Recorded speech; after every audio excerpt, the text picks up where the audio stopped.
Assalamualaikum warahmatullahi wabarakatuh. Hai anak-anakku, kita bertemu lagi untuk belajar pelajaran agama kelas 1. Bagaimana kabarnya anak-anakku hari ini? Semoga kalian semua selalu senantiasa dalam lindungan Allah dan selalu diberi kesehatan. Amin Allahumma amin. Sebelum kita mulai pembelajaran, terlebih dahulu marilah kita berdoa kepada Allah Subhanahu wa taala. Semoga kita diberi kemudahan dalam belajar dan ilmu yang bermanfaat.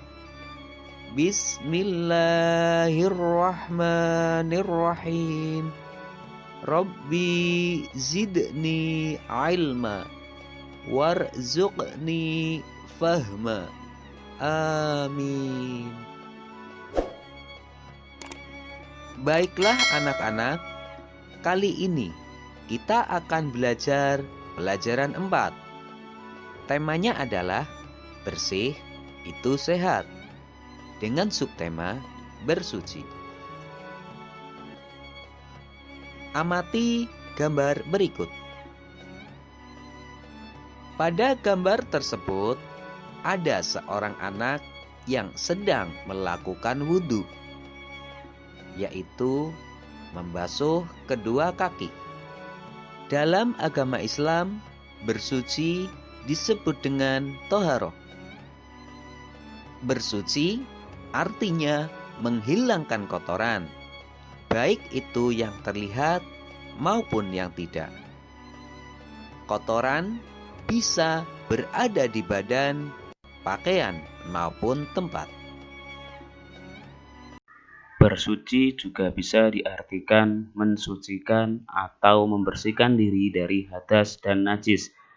Najis adalah kotoran yang menjadi sebab terhalangnya seorang untuk beribadah kepada Allah. Sedangkan hadas adalah kondisi tidak suci seorang muslim yang menyebabkan terhalangnya orang untuk melakukan ibadah. Anak-anak, tahukah kalian benda apa saja yang dapat digunakan untuk bersuci? Ya, benda yang dapat digunakan untuk bersuci diantaranya adalah air, tisu, batu, dan daun. Kemudian, ketika kita hendak bersuci menggunakan air, tentunya harus memperhatikan air yang boleh digunakan untuk bersuci dan air yang tidak boleh digunakan.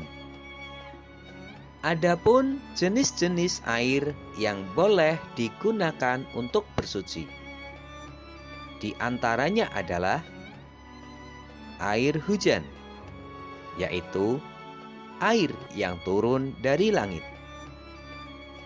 Kemudian air sumur, yaitu air yang berasal dari dalam tanah. Selanjutnya, air sungai. Air sungai yaitu aliran air yang besar dan memanjang yang mengalir dari hulu atau sumber air menuju ke hilir atau muara. Selanjutnya, air laut. Air laut yaitu air yang berasal dari lautan. Kemudian, air salju. Air salju yaitu air yang membeku yang berasal dari langit. Selanjutnya, air mata air, yaitu air yang muncul berasal dari sumber air. Dan yang terakhir adalah embun, yaitu uap air yang mengalami proses pengembunan, yakni perubahan gas menjadi air atau titik-titik air yang jatuh dari udara. Jenis-jenis air tersebut dapat kita gunakan untuk bersuci. Kemudian, bagaimana jika tidak ada air? Jika tidak ada air, maka kita boleh menggunakan tisu atau batu atau daun. Setelah kalian mengetahui benda-benda yang dapat digunakan untuk bersuci, sekarang macam-macam bersuci. Macam-macam bersuci ada dua. Yang pertama adalah mandi. Mandi merupakan kegiatan mencuci tubuh dengan air, yakni dengan cara menyiramkan air ke badan atau merendam badan, baik di sungai, danau, telaga, kolam, atau bak mandi. Untuk apa kita mandi? Kita mandi untuk menghilangkan debu, bau, dan kotoran yang menempel pada tubuh kita. Dengan mandi, tubuh kita menjadi bersih dan sehat. Dalam sehari, minimal kita mandi 2 kali, yaitu pagi dan sore. Yang kedua adalah istinja. Istinja adalah membersihkan kotoran setelah buang air kecil atau besar. Setelah kalian buang air kecil atau air besar, jangan lupa untuk melakukan istinja terlebih dahulu, dengan tujuan agar tubuh kamu bersih dan suci dari kotoran dan najis yang menempel baik di badan, pakaian, maupun tempat. Macam-macam najis. 1. Najis mukhofafah atau najis ringan. Najis mukhofafah yaitu air kencing bayi laki-laki umur di bawah 1 tahun yang belum makan selain air susu ibu. Nah, cara mensucikannya dengan memercikan air di atasnya hingga bersih, meskipun airnya tidak mengalir, jadi cukup dicipratkan saja, itu sudah bisa membersihkan najis mukhofafah. Yang kedua yaitu najis mutawasyitoh atau najis sedang. Najis mutawasyitoh yaitu kotoran manusia, air kencing, kotoran hewan, dan lain-lain.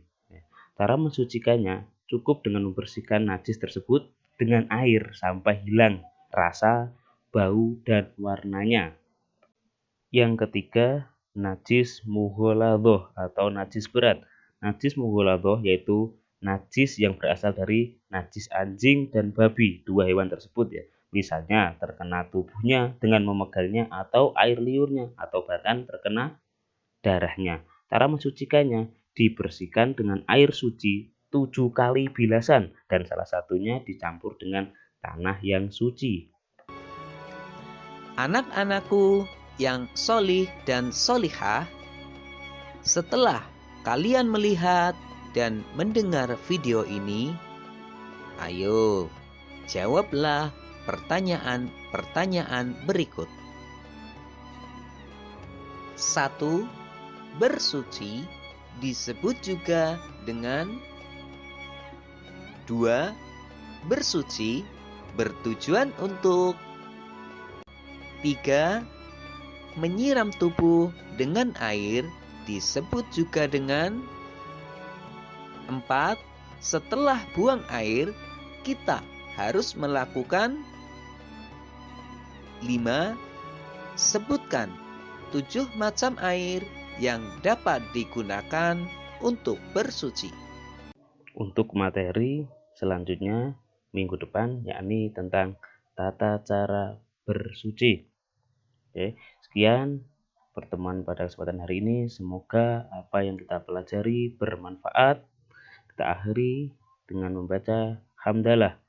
Alhamdulillahi rabbil alamin. Sekian, terima kasih. Wassalamualaikum warahmatullahi wabarakatuh.